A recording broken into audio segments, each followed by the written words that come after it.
बिस्मिल्लाहिर्रहमानिर्रहीम। अस्सलाम वालेकुम। मेरे चैनल कानून क्या कहता है के साथ हाजिर खिदमत हैं। दोस्तों, गुटखा, मेनपुरी और मावा सिंध में ख़ासतौर पर कराची के अंदर ऐसे लोगों की बड़ी तादाद मिलेगी जो इस जहर को, इस नशे को, इस लत के खाने के आदी हैं। अब पान, छालिया, सिगरेट के मुकाबले में ये इंतहाई सस्ता मिल जाता है। लिहाजा हर वो शख्स जो कि महंगाई का रोना रोता है, जिसके घर में खाने के लिए पैसे नहीं है, रोटी नहीं है, मजदूरी से मिलती नहीं है, लेकिन गुटखा, मावा खाने के लिए उसके जेब में पैसे निकल आते हैं। अल्लाह ताला ने इंसान की खुराक के लिए लाखों की तादाद में बड़ी अच्छी नेमतें पैदा की है दुनिया के अंदर। ये जहर खाने के बाद, ये गुटखे खाने के बाद इंसान के मुंह की क्या कंडीशन हो जाती है। इस हालत में आ जाता है कि ना मुंह खोल सकता है, ना खाना चबा सकता है, ना खा सकता है। लेकिन ऐसे लोगों को समझाना, उन्हें ये बताना, उनको ये हालतें दिखाना फजूल है। वो इस लत में पड़े हुए हैं, वो खाते हैं, खाते रहेंगे। बहरहाल हुकूमत ने इसके इंसदाद के लिए एक कानून पास किया है जिसे गुटखा मावा एक्ट 2019 का नाम दिया गया है। इसकी कुल 22 दफ़ात हैं। आज इस पर गुफ्तगू करते हैं। गुटखा मावा एक्ट 2019 सेक्शन 3 ये कहता है कि हर वो शख्स जो कि गुटखे का मैन्युफैक्चरिंग करता है, जो इसे बनाता है, मुजरिम है और काबिल सज़ा है, वो सज़ा का हकदार होगा।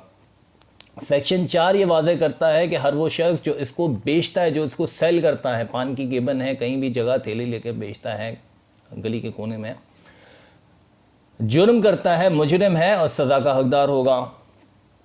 सेक्शन 5 ये वाज़े करता है कि हर वो शख्स जो कि इसकी सप्लाई करता है, ट्रांसपोर्टेशन करता है, एक जगह से दूसरी जगह उसकी सप्लाई करता है, सज़ा का हकदार होगा और जुर्म करता है।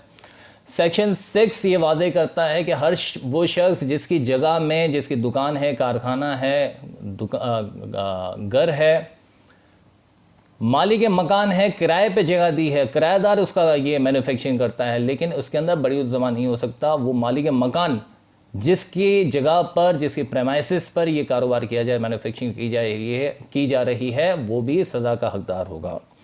सेक्शन 8 में सज़ाएँ वाज़ी की गई हैं। 3 साल तक की सज़ा हो सकती है, अलावा जुर्माना जो कि 2 लाख रुपए तक का हो सकता है हर वो शख्स को जो कि इसकी मैन्युफैक्चरिंग करता है, हर वो शख्स जो इसकी बेचता है और इसकी सप्लाई करता है।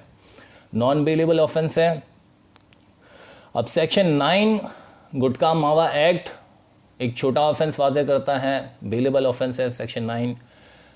गुटखा मावा खाते हुए पुलिस अगर आपको पकड़ लेती है या तलाशी के अंदर आपकी जेब से निकल आता है ये गुटखा, छोटी सज़ा होगी, 1 महीने तक की सज़ा हो सकती है, जुर्माना भी हो सकता है जो कि 5,000 रुपये तक का हो सकता है। अब दोस्तों, अगर आप गुटखा मैन्युफैक्चर करते हैं, बेचते हैं या इसकी सप्लाई करते हैं, पुलिस ने चापा रेड लगाया, आपको गिरफ़्तार कर लेती है, लॉकअप में चले जाते हैं, अंडर कस्टडी चले जाते हैं, FIR कट जाती है, मुकदमा दर्ज हो जाता है, क्या करेंगे?